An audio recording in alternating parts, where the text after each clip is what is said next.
YSRCP MLC Parvathireddy Chandrasekhar Reddy press meet. YSRCP పాలనలో విద్యా రంగంలో వినూత్న మార్పులకు శ్రీకారం.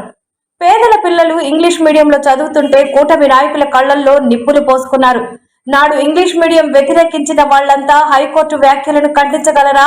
ప్రణాళిక ప్రకారం వైఎస్ జగన్ మీద విష ప్రచారం చేశారు.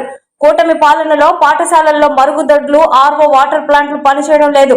కనీసం నాణ్యమైన మధ్యాహ్న భోజనం కూడా ఇవ్వలేని దౌర్భాగ్య స్థితిలో ప్రభుత్వం ఉంది. పేద పిల్లలకు చదువులు దూరం చేసే కుట్ర జరుగుతుంది. వైఎస్ జగన్ 5 ఏళ్ల కృషి వల్లే 10వ తరగతిలో ఉత్తమ ఫలితాలు. పత్రికల్లో ప్రకటనలు ఇచ్చుకున్నంత మాత్రాన ఆ క్రెడిట్ కూటమి ప్రభుత్వానికి రాదు. ఉద్యోగులకు రావాల్సిన బకాయిలపై వెనక్కి తక్కాల్సిన పని లేదు. అందరూ సంఘటితమై పోరాడాలి.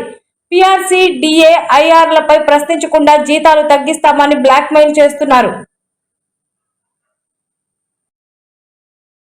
చదువు ఎంత మాత్రం ఉండిందో, అక్కడ ఫెసిలిటీస్ కానీ వసతులు ఏ విధంగా ఉన్నాయి, ఏ విధమైనటువంటి విద్యాబోధన ఉండేది అనేది అందరికీ కూడా తెలిసిన విషయమే. అయితే 2019-24 మధ్య జగన్మోహన్ రెడ్డి గారు తీసుకొచ్చినటువంటి రీఫార్మ్స్ ఈరోజు యావత్ భారతదేశానికి ఆదర్శం అని చెప్పి ఈరోజు అంతా కూడా నిదర్శనమైంది. ప్రధానంగా ఆయన తీసుకున్నటువంటి మొట్టమొదటి డెసిషన్, ప్రభుత్వ పాఠశాలల్లో తెలుగు మీడియం కాకుండా ఇంగ్లీష్ మీడియంతోనే పేద పిల్లలకి మనం చదువులు చెప్పాలా అని 2019లో నిర్ణయం తీసుకొని 2020 నుంచి దాన్ని అమలు చేసినటువంటి ఘనత ఆ రోజు జగన్మోహన్ రెడ్డి గారిది. ఎప్పుడైతే ప్రభుత్వ పాఠశాలల్లో ఇంగ్లీష్ మీడియం తప్పనిసరి చేస్తూ, అంటే తెలుగు సబ్జెక్ట్ మాత్రం కంపల్సరీగా ఉంటుంది, మీడియం మాత్రం ఇంగ్లీష్ మీడియంలో చదువులు చెప్పాలా, పేద విద్యార్థులకి ఇంగ్లీష్ మీడియం విద్యని అందించాలా అన్న ఆలోచనతో, ఒక మంచి ఆలోచనతో, ఒక విషన్తో ఆ రోజు జగన్మోహన్ రెడ్డి గారు ఒక నిర్ణయం తీసుకొని అమలు చేయడానికి ముందుకెళ్తా ఉంటే, ఇదే చంద్రబాబు నాయుడు గారు కానీ, లోకేష్ గారు కానీ, పవన్ కళ్యాణ్ గారు కానీ, ఇప్పుడున్నటువంటి మంత్రుల్లో తందానా బ్యాచ్ అంతా కూడా ఆ రోజు జగన్మోహన్ రెడ్డి గారిని ఎంత తోలనాడినారో అందరూ కూడా చూసాం.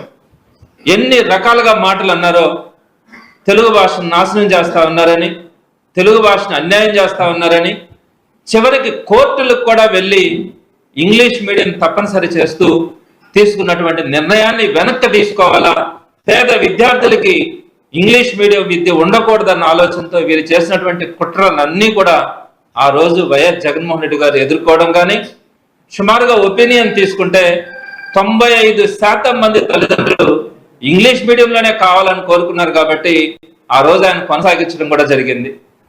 అటువంటి పరిస్థితుల్లో ఈ కూటమి ప్రభుత్వంలో ఉన్నటువంటి ఆనాటి ప్రతిపక్ష నాయకులు అందరూ కూడా ఆ ఇంగ్లీష్ మీడియం విద్య పేద విద్యార్థులకు అందకూడదని చేసినటువంటి కుట్రలు మనం అంతా కూడా చూసాం. కోర్టులకు కూడా వెళ్ళారు. అయితే మరలా ఇప్పుడు అదే పనిగా అప్పట్లో కూడా వెనకుండి కొంతమంది కోర్టులకు వెళ్ళడం జరిగింది. అయితే ఇప్పుడు కూడా ఇంగ్లీష్ మీడియం విద్య ప్రభుత్వ పాఠశాలల్లో అవసరమా అనే విషయం మీద కోర్టుకు వెళ్ళడం కూడా జరిగింది కొంతమంది.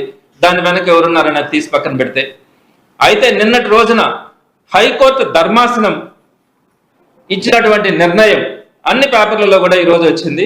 వారికి అనుకూలమైన పత్రికల్లోనే ఈరోజు వచ్చినటువంటిది కాపీ కూడా రావాల్సింది. అదేం తప్పు కాదు. ఇంగ్లీష్ మీడియం గురించి హైకోర్టు ధర్మాసనం చెప్పినటువంటి మాట, పిల్లల్ని ప్రధాన స్రవంతిలోకి తెచ్చే ప్రయత్నం ఇది. అంటే ఇంగ్లీష్ మీడియం తీసుకురావడం వల్ల ఆంగ్ల జ్ఞానం లేకంటే అవకాశాలు ఉండవు. పిల్లలను ప్రధాన స్రవంతిలోకి తీసుకురావడానికి మనసులో నుంచి